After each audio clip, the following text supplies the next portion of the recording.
2000 2022.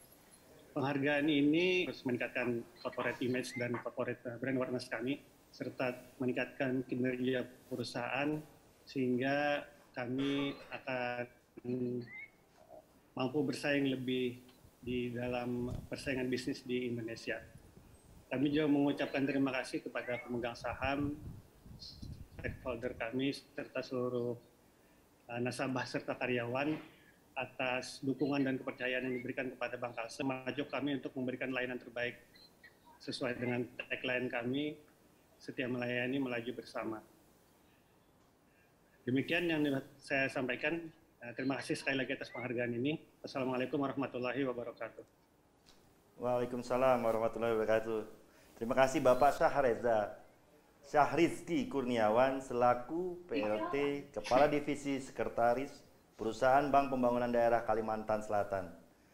Dan saya ucapkan selamat kepada Bank Pembangunan Daerah Kalimantan Selatan atas diraihnya Top Corporate Finance Award 2022 dengan kategori bank. Semoga Bank Kalimantan Selatan semakin tumbuh menjadi bank yang kuat, kompetitif, dan berkontribusi dalam mendorong pertumbuhan ekonomi daerah dan nasional. Terima kasih atas support dan dukungannya.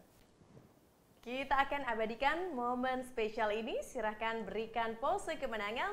1, 2, 3. Terima kasih dan selamat sekali lagi kepada pemenang. Baiklah Bapak Ibu sekalian, kita akan...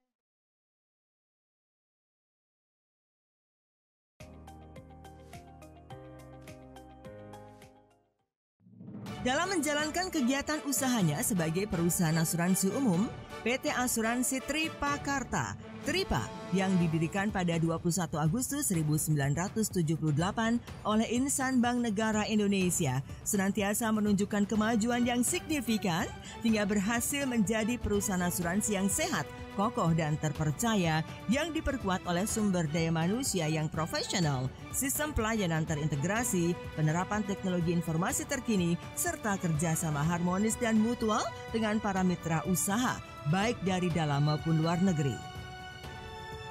Guna meningkatkan kinerja, Tripa senantiasa menerapkan good corporate governance dalam penyelenggaraan perusahaan yang diarahkan kepada keunggulan kinerja, sumber daya dan layanan, termasuk di dalamnya upaya mewujudkan operasional perusahaan yang terintegrasi dengan dukungan teknologi informasi, efisiensi operasional tanpa mengurangi produktivitas dan pelayanan serta peningkatan modal setor dan memperluas jaringan reasuransi nasional maupun internasional. Berdasarkan laporan keuangan perusahaan tahun 2021, Tripa berhasil mencatatkan pendapatan premi sebesar Rp883,61 miliar dengan total laba bersih setelah pajak mencapai Rp61,38 miliar. Inilah peraih Top Corporate Finance Award 2022 PT Asuransi Tripakarta.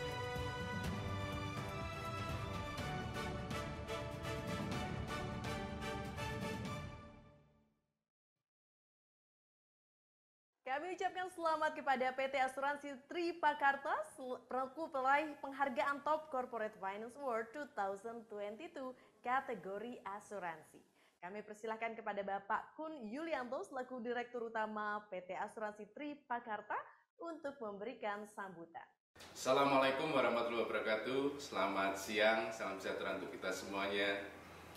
Saya Kun Yulianto, Direktur Utama Asuransi Tripakarta, mengucapkan banyak terima kasih kepada Info Ekonomi dan Trans & Co atas penghargaan Top Corporate Finance Award 2022 kepada PT Asuransi Tripakarta. Kami tentu sangat berbangga atas penghargaan yang diberikan ini dan tentu menjadi motivasi kami ke depan untuk berkinerja lebih baik lagi. Penghargaan ini juga kami dedikasikan kepada seluruh nasabah kami, rekan bisnis, mitra kerja, broker, agen, dan seluruh masyarakat yang selama ini memberi kepercayaan dan dukungan kepada Asuransi Tripakarta. Kedepan, kami berharap kami bisa meningkatkan layanan lebih baik lagi dan menjadikan salah satu asuransi yang mampu memberikan layanan terbaik bagi masyarakat dan untuk kepentingan bangsa dan negara ini. Terima kasih, sukses untuk kita semuanya. Terima kasih Pak Geseko Yulianto selaku Direktur Utama PT Asuransi Tripakarta. Dan saya ucapkan juga selamat kepada PT Asuransi Tripakarta atas diraihnya Top Corporate Finance Award 2022 dengan kategori asuransi. Semoga Asuransi Tripa berhasil menjadi perusahaan asuransi yang kokoh, kuat, terpercaya, dan baik oleh masyarakat maupun di luar negeri. Baik, kita akan abadikan momen spesial kemenangan ini. Kami persilahkan kepada Bapak Kun Yulianto untuk menunjukkan sertifikatnya agar lebih terlihat. Boleh diangkat sedikit. Baik, silakan berikan pose kemenangan. 1, 2, 3. Terima kasih dan selamat kepada pemenang.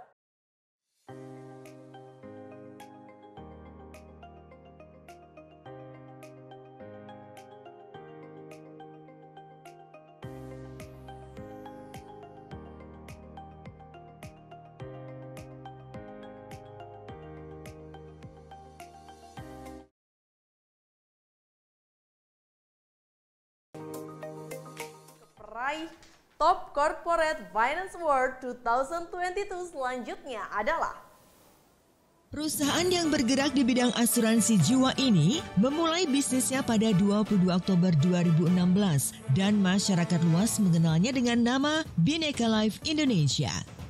Sebagai perusahaan yang saat ini telah memberikan perlindungan kepada lebih dari 42.700 pemegang polis, hingga kini Bhinneka Life Indonesia akan terus melakukan pembaruan dan pengembangan dalam produk dan layanan untuk senantiasa memenuhi kebutuhan nasabah.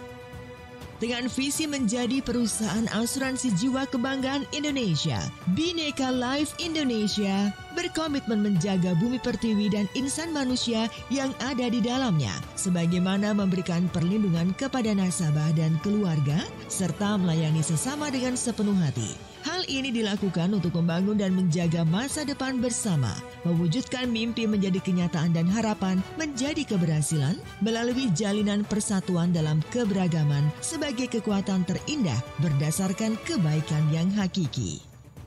Berdasarkan laporan keuangan perusahaan tahun 2021, Bhinneka Life Indonesia berhasil mencatatkan pendapatan perusahaan sebesar 629,69 miliar rupiah dengan total laba komprehensif perusahaan mencapai 59,56 miliar rupiah.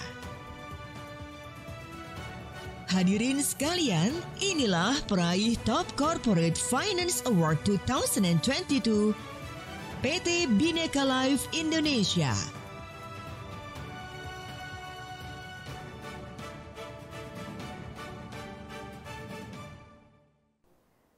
Kami ucapkan selamat kepada PT Bhinneka Life Indonesia selaku peraih penghargaan Top Corporate Finance Award 2022 kategori asuransi. Untuk itu kami mohon berkenan Ibu Diah Mardiasi selaku Director of Finance PT Bhinneka Life Indonesia untuk memberikan sambutan.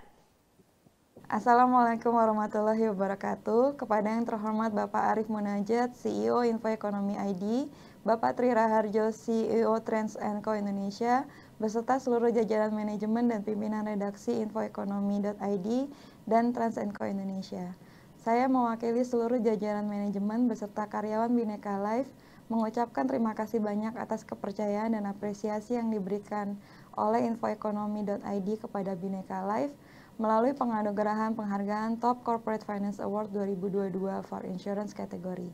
Bhinneka Life sebagai perusahaan asuransi jiwa nasional yang memiliki ragam produk dalam memberikan solusi proteksi bagi keluarga Indonesia, serta telah melindungi lebih dari 42.000 pemegang polis, senantiasa berkomitmen untuk menjaga kinerja keuangan perusahaan agar tetap baik guna keberlangsungan bisnis perusahaan dalam jangka panjang. Di samping itu, kinerja keuangan yang baik juga menjadi dasar kami dalam penentuan strategi perusahaan untuk masa yang akan datang, khususnya dalam hal kewajiban pembayaran klaim kepada nasabah Bhinneka Life. Sejalan dengan komitmen Bhinneka Life untuk senantiasa memberikan pelayanan terbaik kepada seluruh nasabah, layanan pembayaran klaim tepat waktu selalu menjadi prioritas utama kami. Dan hal tersebut dibuktikan dengan pembayaran klaim Bhinneka Life sampai dengan kuartal ketiga tahun 2022 ini mencapai 578 miliar. Sekali lagi kami mengucapkan terima kasih banyak atas apresiasi penganugerahan penghargaan ini yang sekaligus menjadi motivasi bagi kami seluruh insan Bhinneka Life untuk terus semangat menghadirkan produk dan layanan terbaik bagi seluruh nasabah dan masyarakat Indonesia. Wassalamualaikum warahmatullahi wabarakatuh. Waalaikumsalam warahmatullahi wabarakatuh. Terima kasih Bu Dia Mardiasi selaku Director of Finance PT Bhinneka Life Indonesia. Dan saya ucapkan selamat kepada PT Bhinneka Life Indonesia atas diraihnya Top Corporate Finance Award 2022. Semoga Bhinneka Life dapat menjadi perusahaan asuransi jiwa kebanggaan Indonesia serta berkomitmen menjaga bumi pertiwi dan insan Indonesia yang ada di dalamnya. Sekali lagi saya ucapkan terima kasih atas supportnya. Baik, kita akan abadikan momen spesial ini. Silahkan untuk memberikan pose kemenangan. 1, 2, 3. Terima kasih, selamat sekali lagi.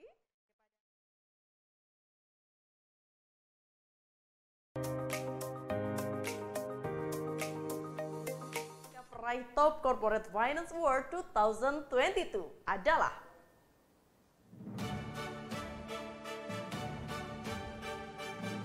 perusahaan yang bergerak di bidang asuransi jiwa dan dana pensiun ini memulai bisnisnya pada tahun 1991 dan masyarakat luas mengenalnya dengan nama Indolife. Sebagai anggota kelompok usaha Salim Group yang berpusat di Jakarta, Indolife telah dipercaya memiliki kondisi keuangan yang kuat dan komitmen pelayanan yang prima bagi nasabahnya.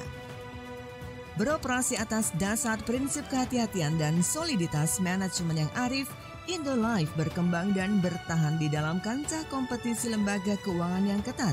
Kunci keberhasilan dalam menjalankan usahanya adalah low cost company, kemampuan untuk membuat program-program asuransi yang memberikan perlindungan bagi para nasabahnya, serta perlindungan finansial yang optimal menjadikan keunggulan Indolife selain pelayanan kemudahan dan ketepatan waktu dalam penyelesaian klaim, serta mampu menyelesaikan segala tantangan, memberikan andil besar dalam menjaga kepercayaan nasabah selama ini. Berdasarkan laporan keuangan perusahaan tahun 2021, Indolife berhasil mencatatkan pendapatan perusahaan sebesar 15,9 triliun rupiah dengan total laba komprehensif perusahaan mencapai 13,9 triliun rupiah. Inilah peraih Top Corporate Finance Award 2022 PT Indolife Pensiun Tama.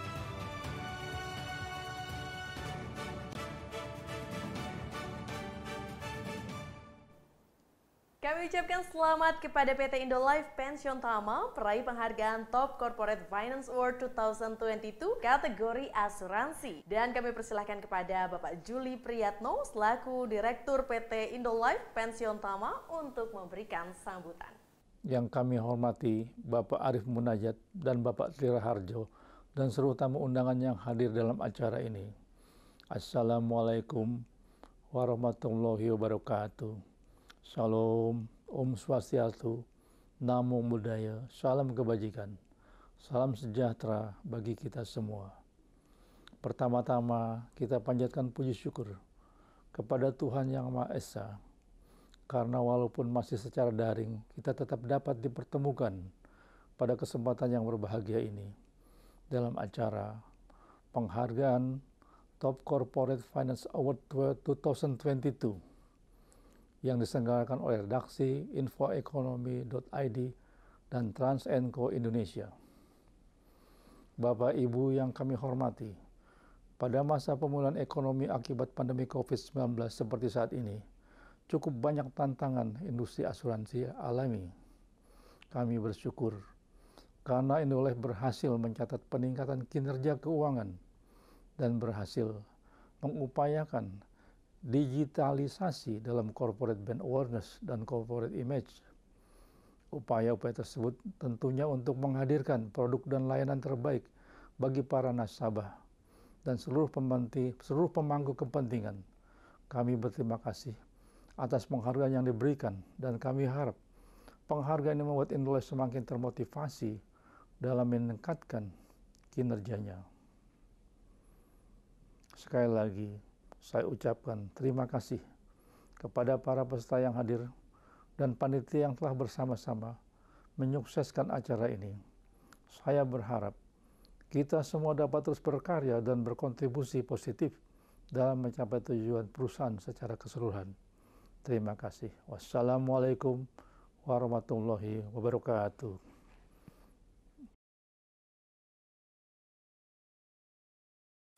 Berbahagia, kita akan menuju ke peraih Top Corporate Finance Award 2022.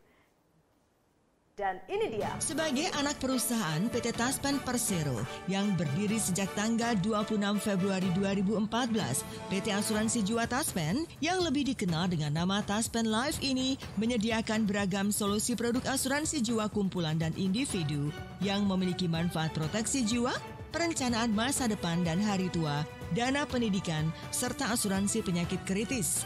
Dalam perkembangannya, Taspen Life yang telah berhasil meraih beragam apresiasi publik, kini memiliki perwakilan 54 kantor cabang dan 2 unit layanan yang tersebar di seluruh Indonesia dalam upayanya untuk menjadi perusahaan asuransi jiwa terpilih dan terpercaya bagi masyarakat Indonesia.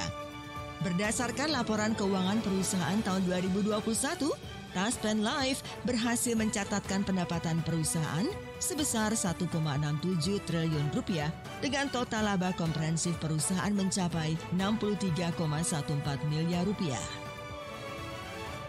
Inilah peraih Top Corporate Finance Award 2022 PT Asuransi Jiwa Taspen.